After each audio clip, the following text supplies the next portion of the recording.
حضرت فاروق اعظم کے ہاتھ میں تلوار تھی، گھر سے نکلے، کہنے لگے آج میں اس محمد کا خاتمہ کر دوں گا معاذ اللہ۔ تو اس نے گھر گھر فساد پیدا کر دیا تلوار لے کے۔ ابو جہل نے نا غصہ دلایا، کہنے لگا مکے میں کوئی سورما نہیں بچا جو مصطفیٰ کو قتل کر دے معاذ اللہ، 100 سن کھوٹ ملیں گے۔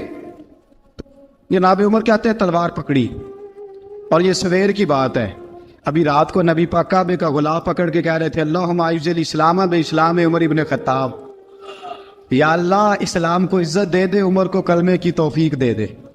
رات حضرت عمر کہتے ہیں دن چڑھا تو تلوار لے کے نا میں باہر نکلا، میں نے کہا آج میں چھوڑوں گا نہیں۔ ہر گھر میں فساد معاذ اللہ، ہر گھر میں لڑائی۔ فرماتے ہیں رستے میں حضرت ارقم بن زید مل گئے، کہنے لگے کدھر جا رہا ہے؟ میں نے کہا آج میں مصطفیٰ کو قتل کروں گا۔ کہنے لگے جا پہلے اپنے گھر کی خبر لے، تو جدھر جا رہے نا ادھر بعد میں جانا، پہلے اپنے گھر کی پہلے خبر لے۔ کہنے لگا میرے گھر کو کیا ہوا؟ کہنے لگے تیری بہن فاطمہ بنت خطاب اور تیرا بہنوئی سعید بن زید دونوں کلمہ پڑھ چکے، جا پہلے اپنے گھر کی خبر لے۔ حضرت عمر فرماتے میں گیا، بڑا غصہ آیا کہ میرے گھر میں آگ لگ گئی، میں سردار مکے کا اتنا سخت گیر آدمی، میرے گھر میں اسلام آ گئے۔ فرماتے میں نے جا کے نا اپنی بہن کے گھر کی طرف رخ کیا، دروازے پہ پہنچا تو میں نے سنا اندر سے آواز آ رہی ہے، قرآن پڑھنے کی آواز آ رہی، قرآن پڑھنے کی۔ فرماتے میں نے دروازے پہ دستک دی، اندر سے آواز آئی کون ہے دروازے پہ؟ میں نے کہا عمر ابن خطاب۔ فرماتے ہیں کہ میرے بہنوئی نے کہا کہ فاطمہ تیرا بھائی بڑا سخت ہے۔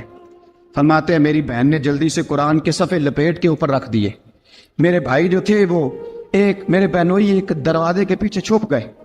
فرماتے ہیں میری بہن سامنے کھڑی ہے، پیار بھی بڑا تھا، میں نے جاتے ہی کہا کیا کر رہی تھی؟ توجہ ہے آپ کی؟ غلامان محمد جان دینے سے نہیں ڈرتے، یہ سر کٹ جائے یا رہ جائے کچھ پرواہ نہیں کرتے۔ ہمیں لگے کیا کر رہی تھی؟ حضرت فاطمہ خاموش ہے۔ عمر کہتا ہے میں نے ڈانٹ کے بولتی کیوں نہیں، کیا کر رہی تھی؟ میں نے کہا قرآن پڑھ رہی تھی، قرآن پڑھ رہی تھی۔ کہا تجھے پتا نہیں، تجھے میرا پتا نہیں؟ فرمایا سارا ہی پتا ہے۔ کہا تو جانتی نہیں لات و منات کو برا کہتے ہیں؟ فرمایا وہ بات کی باتیں تھی، وہ جاننے نہ جاننے کی باتیں۔ دوستو توجہ، حضرت عمر ابن خطاب فرماتے ہیں کہ بہن اس جلال، اس روب، اس اعتماد سے بولتی تھی کہ میں نے ایک تھپڑ مارا بہن کے منہ پہ، میری بہن ادھر جا کے گری۔ فرماتے ہیں کپڑے جھاڑ کے کھڑی ہوئی، کہنے لگی عمر ایک تھپڑ نہیں تو 1000 مار، تو 1000 مار، لیکن یہ امید نہ رکھنا کہ میں قرآن چھوڑ جاؤں گی، یہ امید نہ رکھنا میں قرآن چھوڑ جاؤں گی۔ فرماتے ہیں کہ میرے ہاتھ میں تلوار تھی، میں نے دستے کی طرف سے نا، دستے کی سائڈ سے تلوار بہن کو ماری زور زور سے، سر سے خون نکل آیا۔ فرمایا میں اپنے بہنوئی کی بڑی عزت کرتا تھا، میرا بہنوئی پردے سے نکلا بیوی کو بچانے، میں نے زور زور سے 2 تلوار کی پشتیں اس کے سر پہ بھی ماری، خون نکلا، پھر میری بہن آگے ہوئی، پھر مارا۔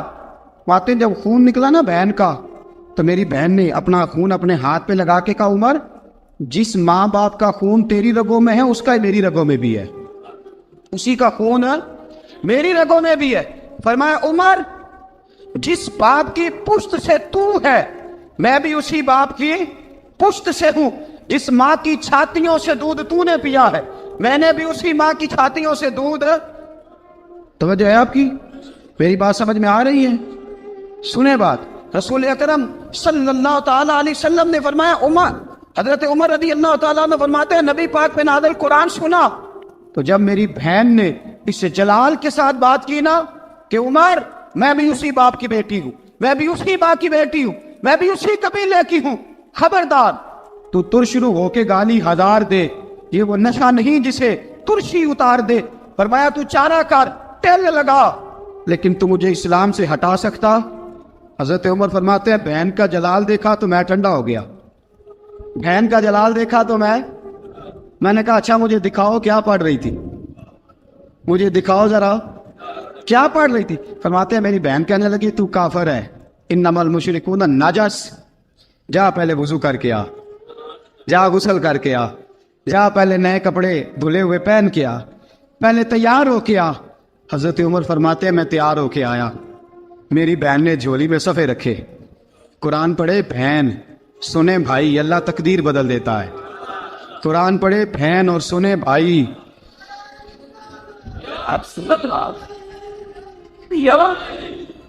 قرآن پڑھے بھائی اور سنے بہن، اللہ تقدیر۔ لیکن آج بہن بھائی قرآن تو سنتے سناتے ہی نہیں نا، یہ تو رواج ختم ہو گیا نا۔ وہ قوم جو کل لڑتی تھی ننگی شمشیروں کے ساتھ، وہ آج سینما دیکھنے جاتی ہے اپنی ہمشیروں کے ساتھ۔ معاذ اللہ، نعوذ باللہ، استغفر اللہ۔ ہمارا وہ حال نہیں رہا جو تھا۔ حضرت عمر فرماتے ہیں بہن نے قرآن پڑھا، میں نے قرآن سنا، پتہ نہیں قرآن میں کیا لذت سی، میں رو رو کے بے حال ہو گیا۔ فرماتے ہیں میرے جیسا سخت آدمی، میرے جیسا سخت جو کبھی نہیں رویا تھا، آج قرآن سنا۔ فَإِذَا سَمِعُوا مَا أُنزِلَ إِلَى الرَّسُولِ تَرَىٰ أَعْيُنَهُمْ، جب قرآن، اللہ کا قرآن پڑھا جاتا ہے جو رسول پہ آیا، تو لوگوں کی آنکھوں کو تم دیکھو گے، ان کی آنکھوں میں آنسو ہوتے ہیں۔ فرمایا میں رو رو کے بے حال ہو گیا۔ میری بہن کہنے لگی بھائی کیا پروگرام ہے؟ میں نے کہا مجھے بھی لے چلو، مجھے بھی لے چلو۔ کہا چلو۔ فرمانے لگے ذرا ٹھہر جاؤ، میرے نا ہاتھ باندھو رسیوں کے ساتھ، نا میرے ہاتھ پیچھے میرے ہاتھ باندھ لو، گلے میں میری تلوار لٹکا لو، میں مارنے آیا تھا، اب میں مجرم بن کے جانا چاہتا ہوں، مجرم بن کے۔ اور ہمارے شیخ فرمایا کرتے تھے، استاد گرامی حضرت عمر فرمانے لگے مجھے مارتے مارتے لے کے جاؤ، میں چونکہ مارنے آیا تھا نا مجھے۔ اور ایک پنجابی کا شاعر کہتا ہے حضرت عمر نے کہا کروں آیا سا مار مکاونے نو، کروں آیا سا مار مکاونے نو، ان مینو مار دے لے چلو، متے عمر دی عمر برباد ہوئے جتھے عمر سوار دے لے چلو۔ کروں آیا سا مار مکاونے نو، ان مینو مار دے لے چلو، متے عمر دی عمر برباد ہوئے جتھے عمر سوار دے، متے عمر دی عمر برباد ہوئے جتھے عمر سوار دے۔ فرماتے جب پہنچے نا دار ارقم میں تو دروازے پہ حضرت امیر حمزہ کھڑے تھے۔ حضرت امیر حمزہ، ایک شخص کہنے لگا حضرت امیر حمزہ سے عمر آ رہا ہے، فرمایا آنے دو۔ کہا حضور وہ تلوار بھی گلے میں لٹک رہی ہے، فرمایا آنے دو، وہ اگر عمر ہے تو میں بھی امیر حمزہ ہوں، وہ اگر عمر ہے تو انا اشہد اللہ و رسولہ، میں اللہ رسول کا شعر ہوں، آنے دو۔ کہا آپ کیا کریں گے؟ کہا ادب ملحوظ رکھے گا تو خاطر سے بٹھائیں گے، نمونہ اس کو ہم خلق محمد کا دکھائیں گے، اگر نیت نہیں اچھی تو میں اس کو قتل کر دوں گا، اسی کی تیغ سے سر کاٹ کے چھاتی پہ دھر دوں گا، میں آنے تو دو، آنے دو عمر کو۔ حضرت عمر آئے، دروازے میں داخل ہوئے، صحابہ فرماتے ہیں کہ حضور نے شور سنا، فرمایا کون ہے دروازے پہ؟ فرمایا عمر۔ فرماتے ہیں حضور اٹھے تیزی سے، چادر گر گئی، چادر، حضور تیزی سے اٹھے، کھول دو دروازہ۔ حضور عمر کے گلے میں تلوار ہے، فرمایا پھاٹک کھول دو۔ یا رسول اللہ عمر آپ کا دشمن، فرمایا کھولو دروازہ۔ کہا یا رسول اللہ خطاب کا بیٹا، فرمایا کھولو دروازہ۔ یا رسول اللہ ابو جہل کا رشت، فرمایا کھولو دروازہ۔ حضور ماجرا کیا ہے؟ فرمایا وہ اپنے آپ نہیں آیا، میں نے رات اللہ سے دعا مانگی ہے، میں نے مانگ کے لیا ہے، میں نے مانگ کے لیا، وہ اپنے آپ تھوڑا آیا ہے، مانگ، کھولو دروازہ، آنے دو۔ حضرت عمر چھٹ سے دروازہ کھلا نا، رسول پاک سامنے کھڑے ہو گئے۔ کیا منظر تھا؟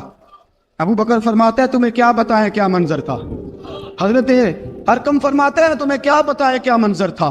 میرے حبیب کی گردن تنی ہوئی ہے، آنکھوں میں آنسو بھرے ہیں پر نیچے نہیں گرتے، آنسو بھرے ہیں آنکھوں لیکن نیچے ٹپکتے نہیں۔ میرے رسول پاک آگے بڑھے، عمر کی گردن جھکی ہوئی ہے، عمر اوپر نہیں دیکھتے، حضور آگے بڑھے، جا کے حضرت عمر کا کندھا زور سے ہلایا، فرمایا کیا پروگرام ہے تیرا، کیا ارادہ ہے تیرا، بول۔ حضرت فاروق اعظم آنکھ یوں اٹھا کے کہنے لگے سونیا بس اب کلمہ پڑھنے کا ارادہ ہے، سونیا کلمہ پڑھنے کا۔ صحابہ فرماتے ہیں پتہ نہیں کیا ہوا، پتہ نہیں، حضور کا اتنا جوش ہم نے کبھی نہیں دیکھا، نبی پاک کو نعرہ لگاتے ہم نے پہلے کبھی نہیں دیکھا۔ جب عمر نے کہا نا سونیا کلمہ پڑھنے آیا ہوں، فرماتے ہیں رسول پاک کے جو آنسو بندے ہوئے تھے نا وہ ٹپ سے نیچے گرے، اور حضور نے فرمایا اللہ اکبر، اللہ اکبر۔ فرماتے ہیں حضور نے جب اللہ اکبر کہا تو سارے صحابہ بھی کہنے لگے اللہ اکبر، اللہ اکبر، اللہ اکبر۔ حضرت عمر فاروق کا عدل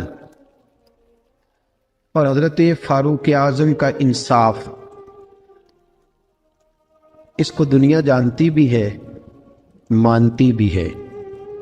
حضرت فاروق اعظم رضی اللہ تعالیٰ عنہ قاضیوں کا تقرر کرتے وقت سب سے زیادہ احتیاط کرتے تھے کہ بندہ کس قسم کا ہے، اس کا مزاج کیا ہے، معاشرے میں اس کا وقار کیسا ہے، اس حساب سے اس کو تقرر کرتے تھے قاضی کے لیے۔ اور کیا حال تھا، حضرت زید بن ثابت رضی اللہ تعالیٰ عنہ کو آپ نے قاضی مقرر کیا، بعد میں معزول کر دیا۔ کیوں آپ نے معزول کیا ہے؟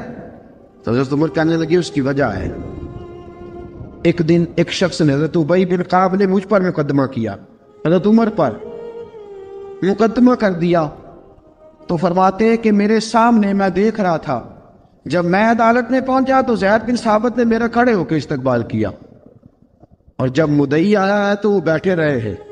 تو میں نے کہا کہ جب آپ دونوں میں ملتے وقت انصاف نہیں کر رہے تو فیصلے میں کیسے انصاف کریں گے؟ آپ اس قابل نہیں کہ آپ کو قاضی بنایا جائے، معزول کر دیا۔ اگر میں بحیثیت مجرم، بحیثیت ملزم آیا ہوں، اگر آپ نے میرا کھڑے ہو کے استقبال فرمایا تو پھر مدعی کا تو زیادہ حق بنتا تھا۔ اور ہم پر اعتراض ہے کافر کا، وہ کہتے ہیں تم عدل نہیں کر سکتے۔ بولا آدمی ہے نا، وہ دیکھتا ہے آج کل کے مسلمانوں کو، آج کل کے مسلمانوں کو دیکھ کے رائے قائم کرتا ہے۔ ہم اسے کہتے ہیں ہاں آج کل کے مسلمان نہ دیکھ، وہ جنہوں نے ڈائریکٹ نبی پاک کی نکاح سے فیض پایا تھا انہیں دیکھ، ڈائریکٹ جو رسول پاک کی نکاح کے فیض یافتہ تھے، عدل و انصاف سے بھر دی دنیا۔ حضرت فاروق اعظم، حضرت عمرو بن عاص مصر کے گورنر تھے، حضرت فاروق اعظم نے انہیں متعین کیا تھا۔ ان کے بیٹے کا مصر میں جھگڑا ہو گیا کسی عام آدمی کے ساتھ، گورنر کے بیٹے کا، اور گورنر کے بیٹے نے اس مصری کو، ایک عام آدمی کو درے مارے۔ تجھے پتہ نہیں میں گورنر کا بیٹا ہوں؟ مصری نے کیا کیا، گھوڑے پہ بیٹھا سیدھے مدینے آ گیا، سیدھا مدینے۔ حضرت فاروق اعظم کے در دولت پہ پشت سے کپڑا اٹھایا، پشت سے اس نے اپنے نشان دکھائے تو جناب عمر کی آنکھوں میں آنسو آ گئے۔ ایک عام آدمی ہے، جانتے کوئی نہیں، تمہیں رو پڑے، اتنا ظلم، اور میری سلطنت میں کوڑے برسے تیری پشت پہ، فوراً لے جا، جاؤ بلا کے لاؤ۔ حضرت عمر بن عاص اپنے بیٹے سمیت آئے، بڑی عدالت ہے، حضرت فاروق اعظم کے لفظ، فرمایا اس کو اس کی ماں نے آزاد پیدا کیا تھا، تو نے اسے کیوں غلام بنایا ہے؟ اس کی ماں نے آزاد جنا تھا، تو نے کب سے لوگوں کو غلام؟ کہا بیٹے یہ کیا کہتا تھا؟ یہ کہتا تھا میں گورنر کا بیٹا ہوں، تجھے تو جانتا نہیں۔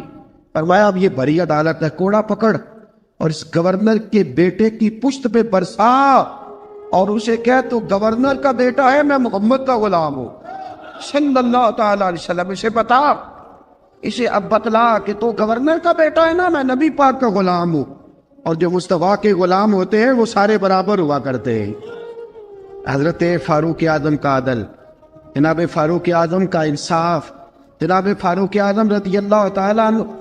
روم کا ایلچی آیا نا حضرت عمر فاروق کے پاس، تو وہ کہتا ہے میں پیغام لے کے آیا اپنے بادشاہ کا، اور میں سفیر تھا، میں بڑے ملکوں میں گیا، بڑے بادشاہ دیکھے، بڑے امیر دیکھے۔ حضرت فاروق اعظم رضی اللہ تعالیٰ عنہ کے دربار مجھے بھیجا گیا، جب پہنچا تو میں نے مسلمانوں سے کہا تمہارے بادشاہ کا دربار کہاں ہے؟ انہوں نے کہا نہ ہمارا بادشاہ ہے نہ کوئی دربار ہے، نہ بادشاہ ہے نہ کوئی۔ اچھا تو پھر وہ کدھر بیٹھتے ہیں؟ کہا یا مسجد میں ملیں گے یا اپنے جھونپڑے میں ملیں گے۔ تو کہا تمہارا بادشاہ بھی کوئی نہیں؟ کہا بادشاہ نہیں، ہم مومن ہیں، ہمارا ایک امیر ہے جسے امیر المومنین کہا جاتا ہے۔ وہ شخص کہتا ہے میں مسجد گیا، میں نے کہا عمر کدھر ہے؟ انہوں نے کہا جی ابھی نکلے تھے ادھر ہی ہوں گے۔ میں نے کہا یہ کیسا بادشاہ ہے؟ کوئی کہتا ادھر ہوں گے، کوئی کہتا ادھر ہوں گے۔ یہاں تو صوبائی وزیر صاحب سڑک سے گزرے تو سارے روڈ 3 گھنٹے بلاک رہتے ہیں، اور یہ کیا چکر ہے کہ لاکھوں مربع میل کا حکمران، کوئی کہتا اس گلی میں گیا، کوئی کہتا اس گلی میں گیا، یہ کیسا بادشاہ ہے؟ کدھر ہے عمر؟ انہوں نے کہا یہی تھا۔ دوسرے سے پوچھتا جو وہ باغ کی طرف گئے، باغ میں گئے تو وہ ایلچی کہتا ہے میں نے باغ والے سے پوچھا کہ یہاں تمہارا امیر کدھر ہے؟ انہوں نے کہا وہ درخت دیکھ رہے ہو؟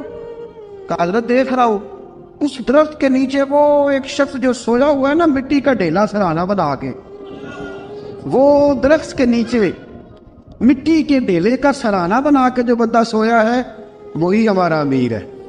وہ سامنے حضرت سیدنا عمر فاروق کے پاس وہ بندہ جا کے کھڑا ہو گیا.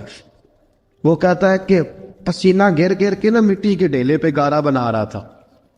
پسینہ گر گر کے مٹی کا ڈھیلا, وہ تر تھا. حضرت فاروق اعظم سو رہے تھے. کہنے لگا میں بیسیوں اور درجنوں بادشاہوں کو دیکھ چکا تھا جن کی آگے 10 گن. حضرت عمر کی آنکھ کھلی, تامت سمیٹی اٹھ کے بیٹھ گئے. کدھر آیا ہے؟ کہنے لگا حضرت جی آیا تو کسی اور کام تھا, آیا تو کسی, لیکن اب کام کوئی اور بن گیا ہے.